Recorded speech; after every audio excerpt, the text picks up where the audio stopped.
Assalamualaikum, apa kabar Bro? Senang sekali saya Ida Ami dapat kembali menemani Anda di Lobi Belajar Lebih Memahami.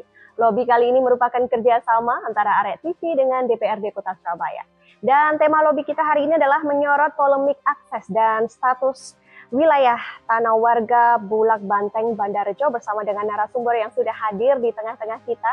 Beliau adalah anggota Komisi C DPRD Kota Surabaya, Bapak Bukhari Imron. Assalamualaikum, apa kabar Pak? Waalaikumsalam warahmatullahi wabarakatuh. Terima kasih sebelumnya sudah menyempatkan hadir di Lobi episode kali ini di sela-sela kesibukannya rapat tadi Pak. Betul. Baik, menyikapi tentang polemik akses dan status wilayah tanah warga Bulak Banteng Pak. Jadi banyak warga mempertanyakan kepastian status tanah yang mereka tempati. Nah, ini menurut Komisi C sendiri, jauh mana legalitas status lahan tersebut telah dipetakan? Apa kendala terbesar dalam penyelesaiannya, Pak? Kendalanya banyak hal. Yang jelas, kalau berbicara status memang masih petode. Cuma ada juga sebagian di antara lahan yang ada di situ sudah bersertifikat. Cuma yang paling perlu jadi catatan garis bawah tebal itu adalah warga di situ sudah menempati mulai sebelum kemerdekaan. Artinya memang kampung yang sudah sangat cukup lama. Kalau kita bicara di Google, itu sudah ada kampung di situ sudah sejak lama sekali dan sebelum kampung yang lain ada. Itu satu. Lalu yang kedua, paling tidak awal pemerintahan Kota Surabaya, mulai awal jabatan Bu Risma paling tidak pernah ada kendala. Artinya warga bangun di situ tidak ada masalah, masjid berdiri di situ tidak ada masalah, balai RW berdiri di situ tidak ada masalah, warga bekerja dengan baik di situ tidak ada masalah. Akses masuk ke sana tidak pernah ada kendala, kan itu tuh. Sekarang akhir-akhir ini mulai jabatan Bu Risma terakhir itu ternyata banyak mengalami hambatan, utamanya dari Angkatan Laut, karena memang diklaim oleh Angkatan Laut itu sudah masuk daerah kawasan pertahanan. Karena kawasan pertahanan, mereka berprinsip bahwa itu sudah lahan TNI Angkatan Laut. Padahal dengan adanya pernah bersertifikat di situ dan hearing di Komisi C sudah berkali-kali bahwa di situ warga itu legal di situ, kemudian juga status lahan juga mestinya legal. Pemerintah kota Tok itu punya aset di situ tidak kurang dari 27 hektar. Itu sesuai hearing. Terus kemudian dulunya tidak pernah ada masalah. Artinya orang bangun rumah, bangun apa saja boleh. Akhir-akhir ini jangan orang bangun rumah. Orang mau memperbaiki toilet saja, itu susahnya minta ampun. Kenapa? Karena material masuk situ selalu dihalang oleh Angkatan Laut yang terjaga di situ, dan di situ ada pintu gerbang yang sangat besar dan tidak memungkinkan untuk diterobos oleh warga. Karena dijaga, kan gitu tuh. Karena dijaga tidak bisa masuk. Jadi sehingga kalau umpamanya warga terpaksa harus menimbel toilet saja, itu harus beli material sembunyi-sembunyi. Artinya kalau umpamanya beli semen satu sak, ya digandol dibonceng pakai sepeda motor, atau mungkin pakai beli pasir ya juga harus pakai sak juga pakai sepeda motor. Kalau lebih dari itu pakai pickup sudah tidak boleh. Jadi ada keterbatasan akses. Sangat ada keterbatasan akses. Dan bahkan terakhir ini yang 2006 ini ada dana kelurahan masuk ke sana. 2 titik. 2005 alhamdulillah tidak ada masalah. Kenapa? Ada Angkatan Laut yang memang artinya paling tidak peduli dengan warga. Perwarga lah ya. Iya, artinya karena peduli dengan warga dan kebetulan rasa kemanusiaannya mungkin tinggi, akhirnya masuk waktu itu dana kelurahan itu masuk kurang lebih 3 titik mungkin. Waktu itu tahun 2005. Tapi 2026 ini mau masuk lagi 2 titik. Ternyata minta izin ke Angkatan Laut. Dikirim suratnya mulai akhir tanggal 26 Februari. Baru mendapat jawaban tanggal akhir April. berarti 4 bulan kan? Iya. 4 bulan. Surat itu tidak bisa terbalas, padahal namanya Urgent. Lantamal dengan Bulak Banteng itu kan sama satu daerah saja kan. Isi jalannya kalau kurir ya nggak sampai 1 jam nyampe kan gitu tuh. Iya. Tapi nyatanya sampai 4 bulan baru terbalas, dan balasannya pun ditolak. Ini kan secara kemanusiaan juga sangat-sangat tidak manusiawi. Kenapa? Di situ sudah dihuni oleh 3.999 keluarga. 399 keluarga kan hampir 4 kakak. Iya. 4 kakak. 399 kakak. Kurang lebih 1.500 sampai 1.600 individu warga. Ada rumah, ada RT, ada RW di situ. Ini kan amat jauh dari prinsip TNI yang melindungi warga. Iya, mengayomi. Tugasnya TNI adalah kan mengayom dan melindungi warga. Tapi kok malah ini sangat tidak manusiawi menurut kami gitu loh. Maksud kami bagaimana kita menyentuh hati nurani TNI supaya betul-betul kemanusiaannya ditimbulkan. Itu satu. Lalu yang kedua, kalau sudah beririsan dengan warga, apa susahnya dan apa ruginya TNI itu kalau hidup berdampingan dengan warga? Iya kan? Kalaupun umpamanya di situ anggap saja umpamanya memang masuk wilayahnya keamanan.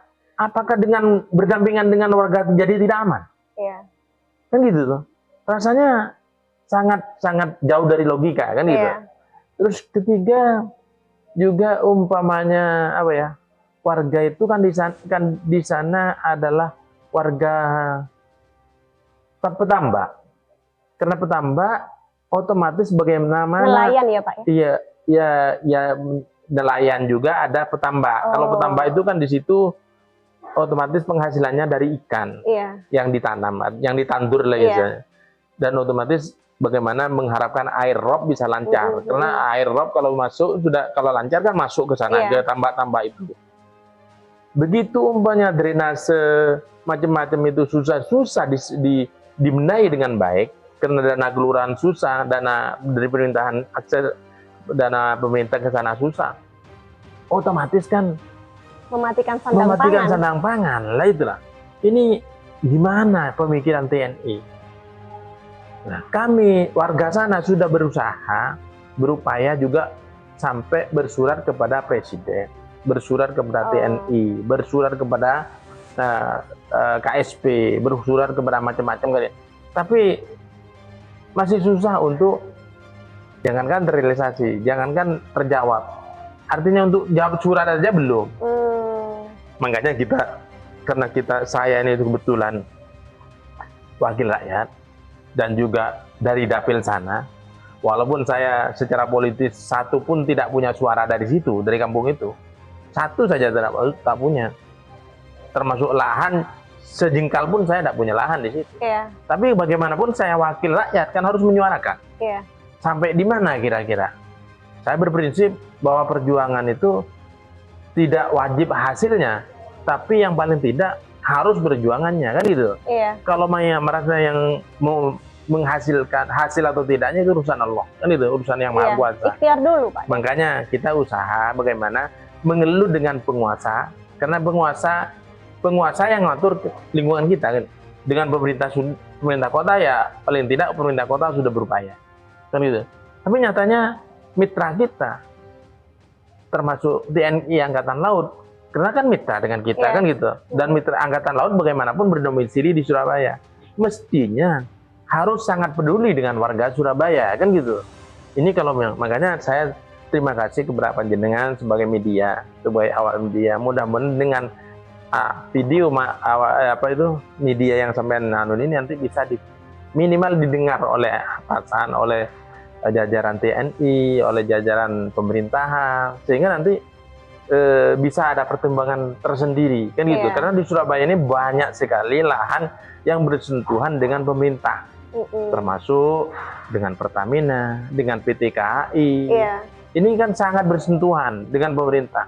Mestinya mereka-mereka itu yang bertugas di sana, itu paling tidak konsultasinya dengan jajaran pemerintah pusat itu lebih intensif. Iya. Kalau sudah menyangkut kepentingan warga, angkatan laut dengan jajaran pusat harus lebih banyak, dan juga bagaimana membawa warganya. Iya. Kalau umpamanya warganya keinginannya begini, pusat masih tidak mendengar, bawa dong, ngajak ngadep kan gitu, ajak ngadep, kita konsultasi dong, kan gitu tuh.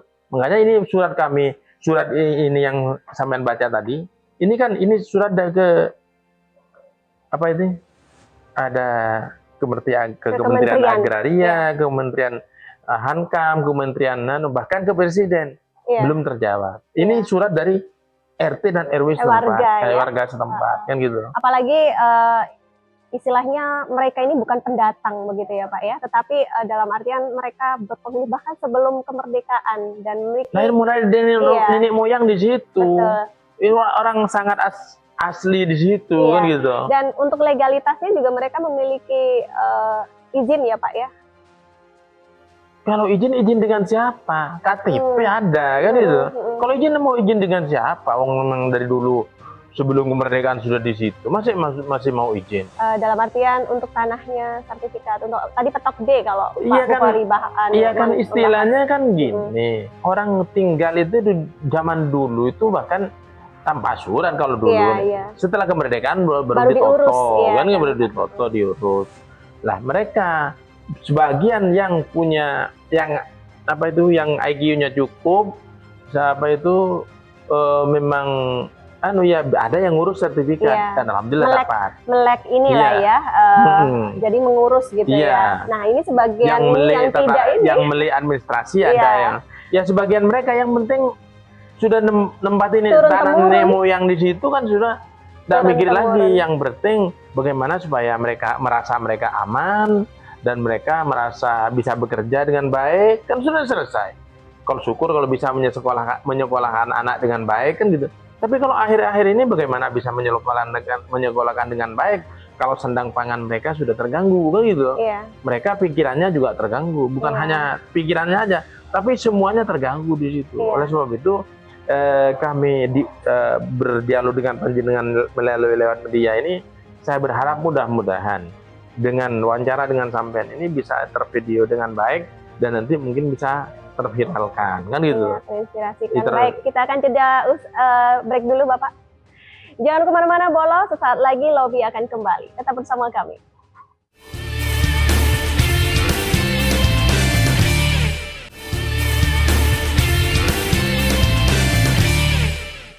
Kita kembali di Lobby dengan tema menyorot polemik akses dan status wilayah tanah warga Bulak Banteng, Banda Rejo. Baik, Pak Bukhari. Nah, di sisi lain pemerintah ini harus menegakkan aturan. Nah, tetapi di sisi lain warga juga membutuhkan kepastian hidup. Nah, ini bagaimana Komisi C sendiri melihat keseimbangan antara penegak hukum dan perlindungan hak-hak warga untuk saat ini, Pak?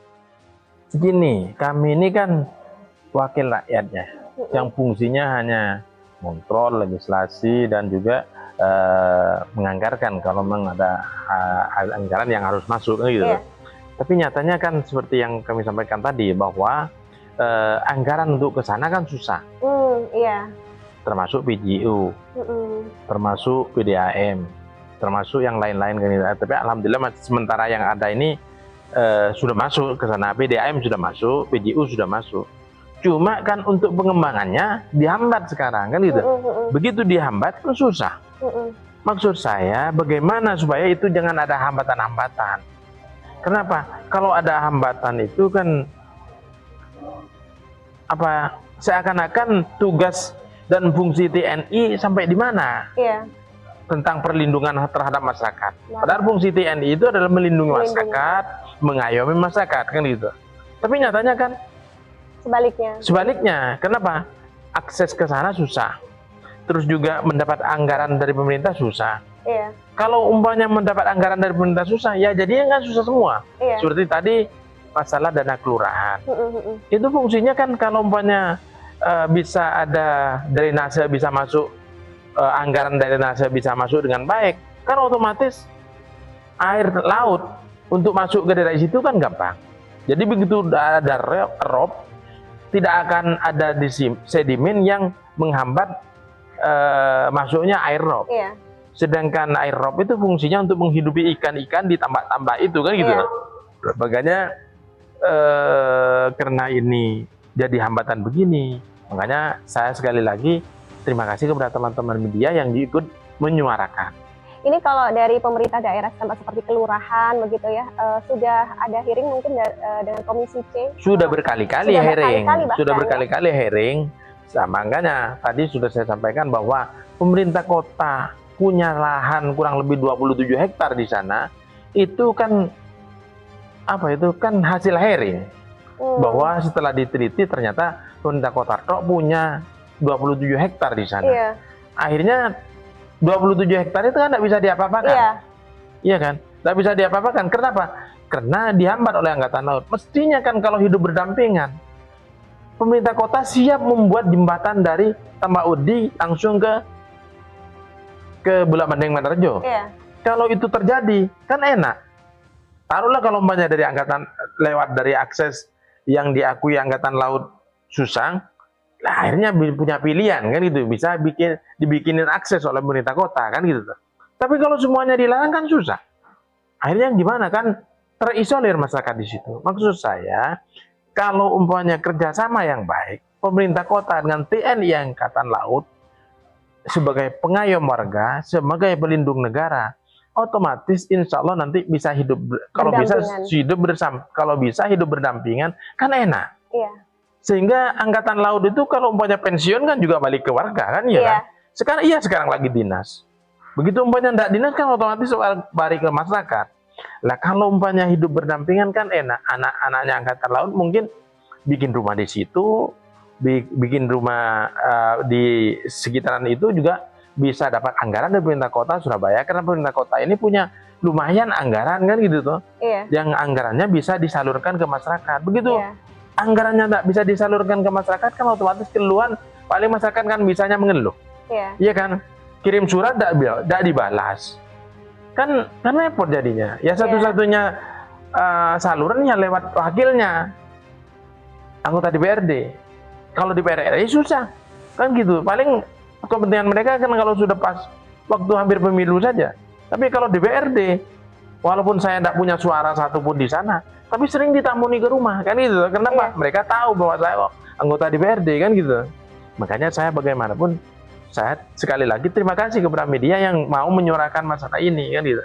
Pak Bukhari, kalau menurut spekulasi dari Komisi C, apa sih yang sebenarnya membuat susah dari TNI AL ini untuk bisa berdamai atau bersandingan dengan masyarakat setempat?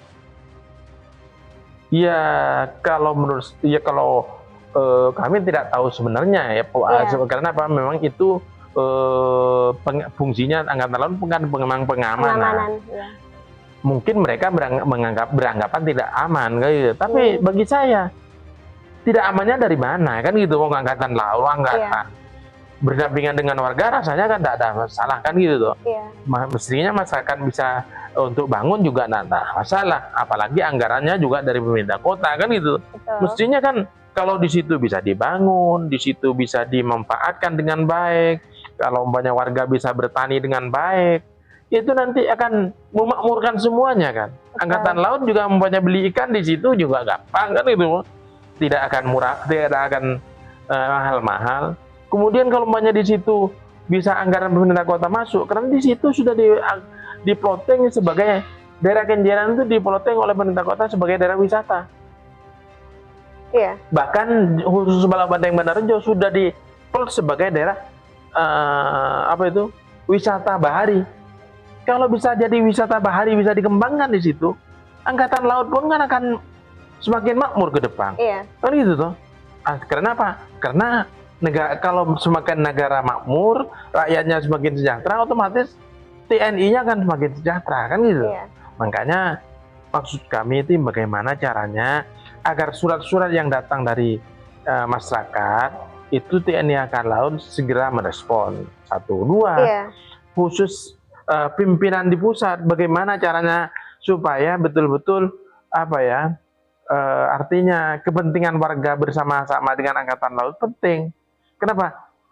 Apalagi dengan Surabaya. Surabaya ini, Mbak, dengan warga 399 kakak dan kurang lebih 1.500 sampai 1.600 Individu, ya? individu, KTP. itu kan sangat apa ya?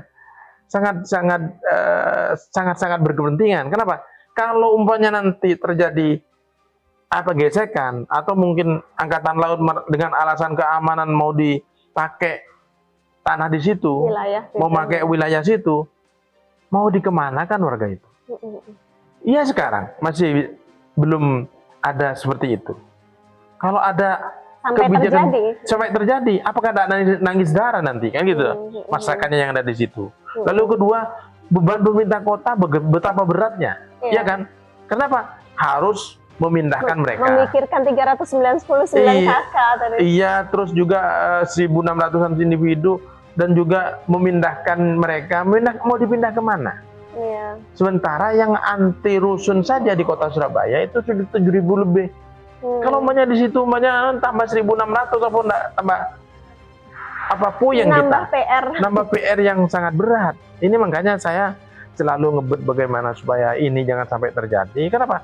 Kalau pemerintah kota tidak bisa ekspansi kemana-mana, Mbak. Iya. Ya cukup itu dikelola, kan itu adanya itu. Betul. Tapi kalau angkatan laut, katakanlah umpamanya angkatan laut butuh tambahan dermaga, umpamanya, karena di Semampe di sana kan ada dermaga Semampir, anggaplah dermaga 1, butuh tambahan dermaga umpamanya.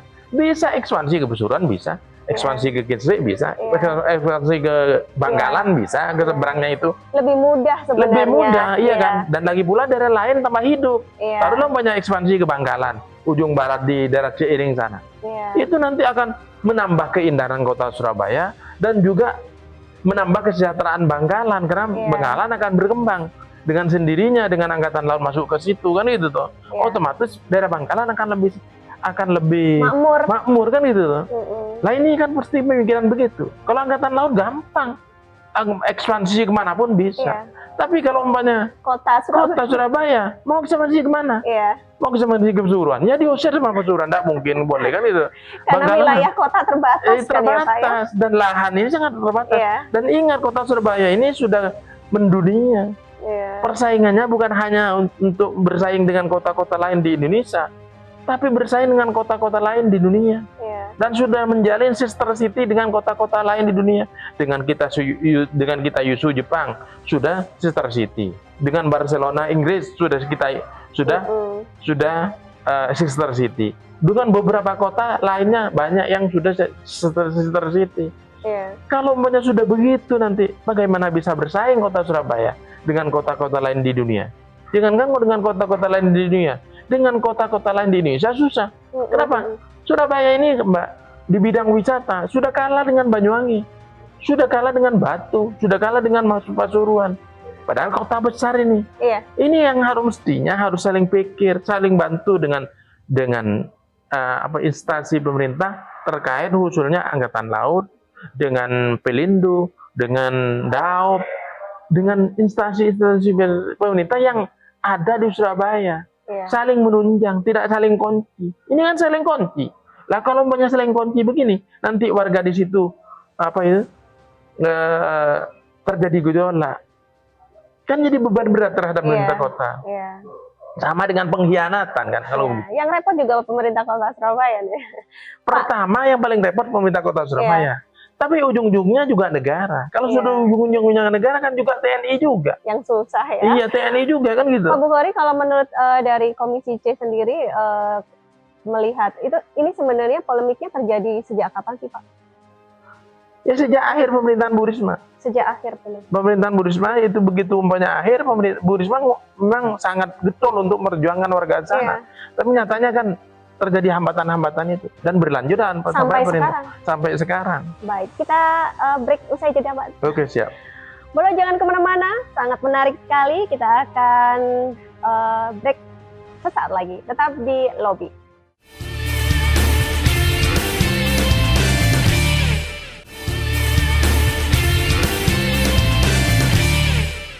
Kita Kita kembali di lobi Bolo bersama dengan narasumber anggota Komisi C DPRD Kota Surabaya, Bapak Bukhari Imron. Pak, kalau tadi Pak Bukhari sudah bercerita begitu ya, apa yang dialami dengan warga di sana ya, kurang lebih sekitar 399 KK. Nah, ini apa kondisi di sana, ada tekanan-tekanan tertentu begitu ya, mungkin dari pihak-pihak, mungkin pihak lain begitu, adakah Pak? Ya, secara konkret pasti ada. Adanya apa? Buktinya ya mereka tidak bisa masuk, itu kan sudah tekanan. Ya. Tidak bisa memperbaiki rumah dengan baik, itu sudah tekanan. Ya. Mestinya kan kalau hidup berdampingan, kalau ada pengayoman, kalau ada pengamanan, kalau ada perlindungan, insya Allah kan tidak sampai terjadi begitu kan gitu. Dan pemerintah kota dengan Surabaya sebagai daerah wilayah yang ditempatin oleh TNI Angkatan Laut berdomisili di Surabaya, armada timur itu pusatnya di Surabaya kan itu, Pangarpating di Surabaya, mestinya saling melindungi, khususnya warga Surabaya, karena banyak sekali TNI Angkatan Laut hidup di Surabaya, tapi ya lahannya sendiri kadang-kadang oleh institusinya dipermasalahkan kan gitu. Mestinya bagaimana yang bersentuhan dengan warga jangan dipermasalahkan, apalagi memang ada anggaran khusus dari pemerintah kota kan gitu, dana kelurahan mau masuk susah. Ini kan kecuali anggaran itu minta ke Angkatan Laut kan enggak. Ini mestinya jadi apresiasi Angkatan Laut dengan Angkatan Laut kalau ada dana yang mau masuk ke warga ada di daerah yang bersentuhan dengan Angkatan Laut. Apalagi nantinya kalau Bulak Benteng Banarejo itu sudah diplot sebagai daerah wisata bahari. Kalau itu terjadi, apakah tidak sejahtera semua? Warga di situ akan senang, masyarakat di situ semuanya senang, Angkatan Laut pun nantinya akan senang juga kan? Karena Angkatan Laut itu nanti kalau pensiun kembali ke masyarakat, iya kan? Iya sekarang mungkin. Kalau kebetulan kalau jadi pimpinan di Angkatan Laut, ya enaklah sekarang kan itu. Tapi kalau pensiun nanti kan kembali. Oleh sebab itu, bagaimana caranya pemikirannya itu agak luas, artinya paling tidak apa ya, kalau dulunya yang saya dengar itu Pangarpating itu kan hanya di wilayah ujung Kecamatan Semampir. Kenapa sekarang kok ke Bulak Benteng Banarejo, Kelurahan Bulak Benteng, Kecamatan Kenjeran? Ini kan berkembang di masa akhir meluaskan diri kan gitu. Mestinya kalau meluaskan diri tidak di Surabaya, karena Surabaya ini kota besar, masyarakatnya besar, dan jadi tujuan warga dari mana-mana kan gitu, bukan hanya lokal tapi mancanegara bahkan kan gitu. Lah bagaimana saling bantu, TNI saling bantu dengan pemerintah kota Surabaya supaya pemerintah Surabaya ini semakin baik ke depan, semakin maju ke depan, semakin bersaing dengan kota-kota lain di dunia kan gitu. Ini bukan semakin bersaing, semakin cukup kita kan gitu. Makanya saya sebagai wakil rakyat otomatis harus bersuara kan gitu. Harus bersuara mewakili rakyat, bagaimana caranya agar rakyat itu bisa bertemu, kepentingannya itu bisa bertemu dengan TNI. Buktinya, tapi nyatanya ini kan surat ini sudah dikirim ke Kementerian Hankam, Kementerian KSP, Kepala Staf Presiden, dan juga ke Presiden pun sudah dikirim. Tapi belum ada jawabannya Pak. Jangankan ketemu, baca jawaban aja belum. Maksudnya kan dipanggil, kan gitu. Pemerintah Kota Surabaya, dipanggil. Siapa kira-kira? Wali Kota. Terus kemudian perwakilan dari DPRD siapa? Terus kemudian perwakilan dari warganya berapa kan itu tuh. Mungkin 4, 5 orang, 10 orang lah paling banyak. Kalau memang TNI tidak mau memberi menganggarkan mereka untuk datang ke Jakarta, ya kita yang datang ke Jakarta. Pemerintah kota siap mendanai kan gitu. Kalau umpamanya memungkinkan, sudah utusan saja dari Jakarta, tapi yang utusan yang memang orang-orang betul kompeten kan gitu. Ketemu kan, kalau umpamanya digantung begini, kan otomatis hanya membuat sama saja dengan kita ini suruh menunggu mati kan gitu aja. Tidak ada kepastian. Ujung-ujungnya kita hidup ini mati kan gitu. Sebelum mati kita bagaimana caranya kan gitu, agar kota Surabaya semakin berkembang. Dan kalau umpamanya akses yang lewat Angkatan Laut dianggap agak rawan, ya mungkin bagaimana pemerintah kota diberi kewenangan untuk mencari akses lain, membuat akses lain. Soalnya apa? Kita membuat jembatan lagi dari Tambak Wedi ke Bulak Mendeng Bandarjo, menyeberang Kali Tebu, insya Allah bisa, kan gitu toh. Dan kalau itu bisa terjadi, insya Allah nanti akan perkembangannya akan semakin besar. Iya betul. Dan pastinya berdampak ke ekonomi warga juga. Iya, karena apa? Karena Bulak Benteng, di daerah sekitaran Suramadu ini dengan terwujudnya Suramadu kan harus bagaimana supaya jadi daerah wisata yang berkembang, kulinernya berkembang, semuanya berkembang. Kalau berkembang semuanya nanti akan ekonominya akan bangkit. Bahkan di situ itu dari dulu zamannya Bu Risma kan sudah pernah digagas tentang adanya kereta gantung. Iya. Cuma dulu saya sering kritisi kenapa? Karena Bu Risma hanya menggagas kurang lebih 800 meter kereta gantung. Saya kritisi karena apa? Kalau hanya 800 meter bukan kereta gantung, gandulan tak gitu kan, ya kan? Kenapa? Ternyata uang itu enggak, itu pemberian dari PP. Nah, karena pemberian dari PP JSR ya memang nggak mungkin banyak kan itu. Maksud saya nanti ke depan kalau memang hidup berdampingan dengan angkatan laut, memang sama-sama sepaham, warganya bisa berkembang, dana pemerintah, dana keluaran bisa masuk, ayo duduk bersama. Bagaimana caranya kereta gantung itu tidak hanya dari Tambak Udi, hanya 800 meter, kalau perlu sampai ke mangrove sana. Kalau sampai ke mangrove sana kan bisa sampai 18 meter. Wisatanya bisa tambah maju kan. Dari Tambak Udi umpamanya ya. Nah, nanti sampai ke mangrove, kasih rest area di SIB, sentra ikan bula umpamanya, sentra ikan bula. Nanti umpamanya di situ bisa naik dan bisa turun di situ kereta gantungnya. Terus kemungkinan berlanjut ke jembatan Surabaya. Dari jembatan Surabaya nanti bisa naik, bisa turun di situ, dan kita cari kasih parkir di situ, kita kasih apa itu? Kuliner macam-macam di situ. Terus kemudian setelah itu berangkat ke selatan lagi di Sukolilo. Di situ ada Taman Harmoni. Taman Harmoni nanti ada kasih tempat transit, rest area di situ. Akan berapa banyak tertampung tenaga kerja, akan berapa banyak tertampung pekerjaan, kan itu tuh. Ekonomi berkembang, kan itu tuh. Apalagi nanti JLT semuanya sudah selesai semua. Insya Allah nanti kan akan angkatan laut akan dengan sendirinya akan semakin makmur, kan gitu tuh. Juga semuanya warga Surabaya akan semakin makmur, dan insya Allah Surabaya tidak akan hanya menjadi idola Surabaya, idola Jawa Timur, mungkin menjadi idola dunia, kan gitu toh. Ini yang kita impikan, gitu loh, yang kita impikan. Makanya kami berharap mudah-mudahan dengan adanya semacam broadcast, bukan broadcast ini,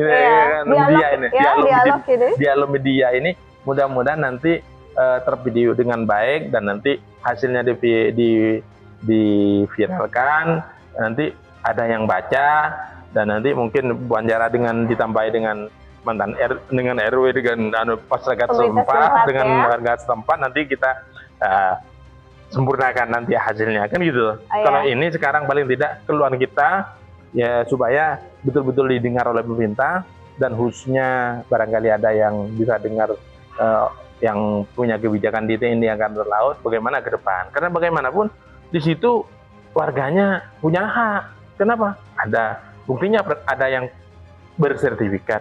Buktinya juga ada yang petode, dan buktinya ada yang punya milik pemerintah kota 27 hektar di situ, kan gitu. Nah, ini kan harus saling bantu, harus hidup berdampingan. Kalau sudah harus hidup berdampingan dengan baik, mana yang baik, take and give lah, kan gitu. Jangan saling mengunci. Kalau ini mengunci, angkatan laut mengunci warga kita. Kalau kita juga mengunci, nanti dianggap kita tidak loyal dengan pimpinan, kan gitu. Kita ini kan jangan sampai dianggap tidak loyal, kan gitu. Tapi loyal pun kan harus, ini negara demokrasi, kan gitu. Kan demokrasi, suara rakyat, suara masyarakatnya harus didengar, kan harus gitu. Disuarakan ya, Pak. Harus disuarakan, kan gitu. Oke, terakhir Pak Bukhari, mungkin ada yang mau disampaikan untuk warga Surabaya khususnya yang sekarang lagi ada masalah gitu ya, warga Bulak Banteng Bandarjo begitu. Ya, khusus kepada warga Bulak Banteng Bandarjo, pertama saya minta sabar, karena bagaimanapun mau tidak sabar bagaimana, memang sudah lawannya angkatan, kan gitu. Terus kedua, harus tetap berjuang bagaimana caranya agar Kalau banyak satu pintu nggak bisa, mungkin lewat pintu lain, kan gitu tuh. Tertiga anak-anak muda di situ. Karena sekarang sudah banyak cara. Kalau dulu mungkin nggak ada media seperti sekarang. Iya. Tapi sekarang kan bahkan banyak media sekali yang bisa disampaikan ke pusat langsung. Bahkan Presiden kemarin tanggal berapa itu ngomong kan, bahkan jangankan apa itu, jangankan surat dari masyarakat, dari media saja. Kalau saya dengar, saya akan turun, kan gitu tuh. Lah masa kita ini nunggu Presiden turun? Kan gitu. Ya syukur kalau memang didengar oleh Presiden dan memang betul-betul turun. Kalau sudah Presiden turun tangan, tidak mungkin ada angkatan yang akan berani melawan, kan gitu. Tapi kan tidak perlu terlalu berharap itu, kan gitu tuh. Bagaimana sebelum Presiden turun yang sudah angkatan, sudah TNI sudah betul-betul mau mendengar jeritan warga itu. Lalu yang terakhir, bagaimana masyarakat, khususnya yang masyarakat agamis, karena masyarakat agamis ini kan doa, iya kan? Bagaimana doanya ditingkatkan? Kalau kita minta kepada penguasa ini kan masih agak susah, karena harus jenjang gini, hierarki macam-macam, kan gitu. Minta saja kepada yang Maha Kuasa. Siapa tahu berkat kita, doa kita didengar oleh yang Maha Kuasa. Nanti Presiden yang awalnya tidak dengar jadi dengar. Presiden yang awalnya tidak ada pintu untuk masuk ke situ jadi ada pintu. Atau penguasa setempat yang awalnya angil jadi nggak angil. Awalnya tidak mau hidup berdampingan jadi mau hidup berdampingan, kan gitu. Nanti akhirnya saling membantu. Dan insya Allah ke depan kalau saling membantu, insya Allah warga Surabaya, kita semua, dan khususnya masyarakat Bulak-Banteng Bandarjo, Tambak Putih, Suramadu dan sekitarnya, insya Allah akan makmur nanti, kan gitu. Karena di situ akan sejahtera dengan sendirinya. Karena kalau banyak wisatanya bangkit, otomatis masyarakatnya akan bangkit. Orang berwisata itu tidak ada orang berwisata tidak bawa duit, pasti bawa duit, kan gitu. Nah, untuk mendatangkan orang yang bawa duit, otomatis harus siap harganya, kan gitu. Lah situasinya harus siap, di lapangannya harus siap, wisatanya harus bisa bersaing dengan yang lain, kan gitu. Kalau nggak bisa bersaing, kalah dengan yang lain, otomatis datang ke yang lain, kan gitu. Orang kan banyak pilihan hidup ini, kan gitu. Makanya kita bagaimana caranya saling bantu. Angkatan Laut, kita saling bantu dengan Angkatan Laut, saling bantu dengan pemerintah kota, saling bantu dengan, dan khususnya aparatur pemerintah terdepan, jangan sampai mengunci diri. Dan jangan sampai putus asa, termasuk dengan warga. Kita tetap berusaha sekuat tenaga bagaimana caranya agar nanti ke depan tidak ada sesuatu yang nggak mungkin di dunia ini. Pasti ada, semuanya mungkin. Asalkan kita berusaha sekuat tenaga dibarengin doa kepada Yang Maha Kuasa. Kan gitu? Iya, baik. Mungkin itu. Siap, terima kasih Pak Bukhari atas sharingnya. Semoga bisa membawa jalan keluar yang terbaik, amin. Khususnya buat warga di Bulak-Banteng Bandarjo. Terima kasih sudah hadir di lobby episode hari ini. Baik, walau itu tadi lobby episode menyorot polemik akses dan status wilayah tanah warga Bulak-Banteng Bandarjo bersama dengan narasumber anggota Komisi C DPRD Kota Surabaya, Bapak Bukhari Imron. Semoga bermanfaat. Kita ketemu lagi di lobby episode mendatang. Saya Ida Ami. Wassalamualaikum warahmatullahi wabarakatuh.